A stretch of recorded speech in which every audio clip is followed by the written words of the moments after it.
So here's a couple tips that will possibly help you learn how to wheelie.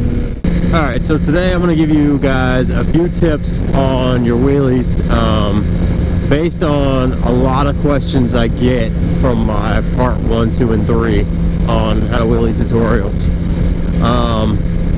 A big question I get is people say once they start wheeling, they veer to the right or the left. And that may be because there's a slope in the road that usually goes to the right that helps drain water. A couple tips on that. For one thing, you're gonna have to get to where you can lean your bike. So basically, I take my knees, like if I want to go back to the left, I kind of throw my knee out like this, and it pulls my weight. You can see it pulls my bike too. Like if I just pull my knee like that, it's gonna pull my bike over. That's one thing. Now that's on sit downs. Now on staggered wheelies, on stand ups, you have to learn to put your weight between the balls of your foot on the pegs. So you basically have to get to where you can balance this bike and you can steer the bike wherever you want. Now when I first started doing wheelies, I couldn't do that, obviously, but it took a little, time and patience. The better I got at wheelies, the easier it came to me. So it's just a learning process we all have to go through.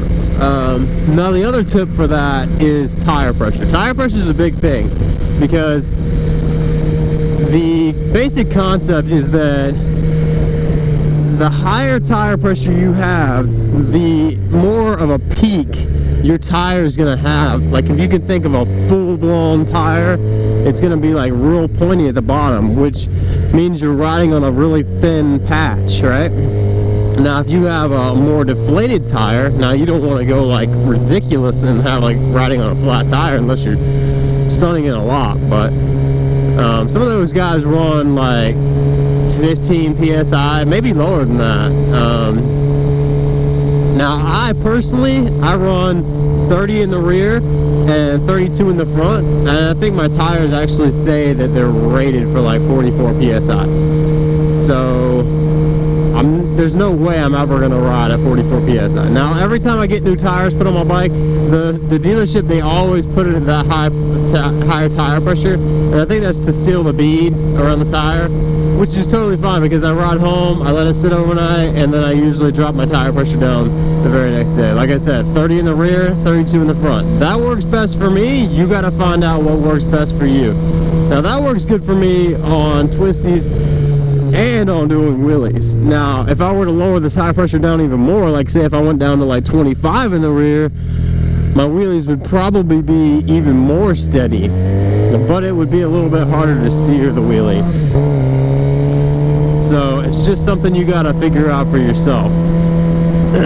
Now another tip is, one of the biggest things is to pull your weight back, especially on sit downs. So stand-ups doesn't really matter because most of your weight's off the actual front of the bike. Now when you're doing sit downs, you can see most of my weight's like right here in the center of the bike, and you want it to be in the back, so that way you have more weight in the back and it helps lift it up more.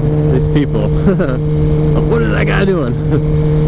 But basically you want more weight in the back, will help lift the bike up easier. So when I go to do a sit down, I usually scoot back a couple inches, just throw my weight back just a little bit more than it already is. Chasing wheelies, I don't like chasing wheelies now that I am familiar with balance point, but it happens sometimes. Now when you first start wheeling, chasing wheelies is a good thing, okay, because that's how you're going to get used to the feeling of a wheelie, so it's not as scary, and that's also how you're going to get used to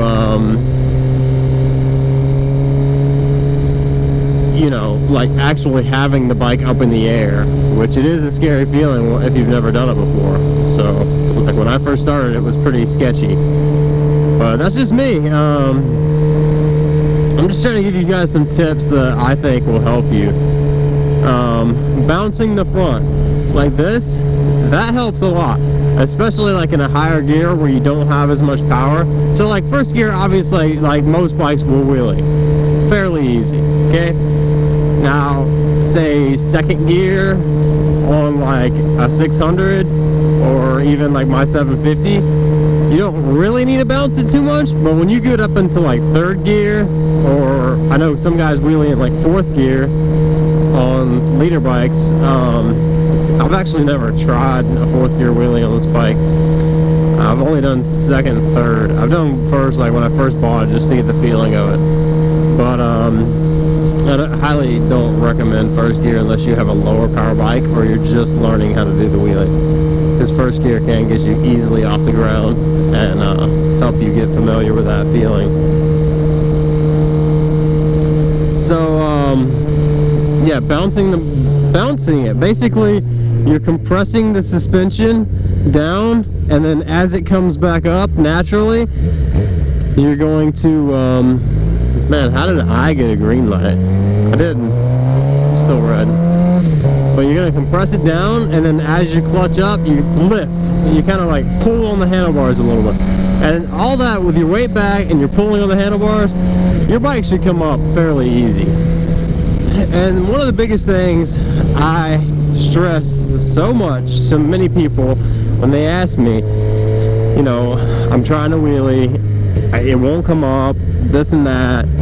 And then like if they send me, I've had people like send me videos on Instagram, like quite frequently actually, and they'll be like, alright, here's the video of me trying to wheelie, and I watch the throttle hand, okay? So when they go to wheelie, it's like this. It's like nothing at all. Now you can do that all day long, and unless you have like stunt gearing on a bike, it's not gonna come up. You're gonna have to give it more throttle, and I said that a million times. More throttle. That's what's gonna make your bike come up. Especially like you say, like I said, if you have a 600 or a 750 or something like that, or a lower power bike, like a 250, you're gonna be in 1st gear probably. You might be like redlining it just to get it up. Now, like if you go to like a leader bike, now you can do like wheelies in 1st, 2nd gear without hardly any throttle, honestly. But that's just, it's just something I can't stress enough, is more throttle. Like so many people just, they go out and they practice and practice and practice, and they beating their head against a wall, and it's like this vicious circle of, you're never gonna get the wheel up if you don't give it enough throttle. It's just not gonna happen. It's just not gonna magically be like, oh, okay, finally a 1/4 throttle actually worked to wheelie. No, it's not gonna happen.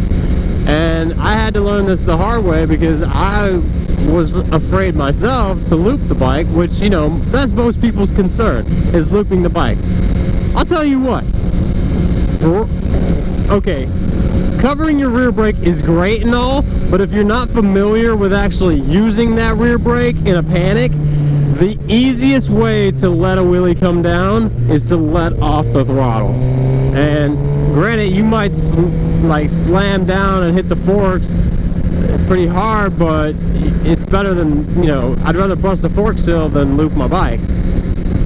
So that's just one of those things, you know, you gotta get used to it, and it takes practice, and it takes time, and it takes patience, and I can't stress that enough. Like, patience, patience, patience.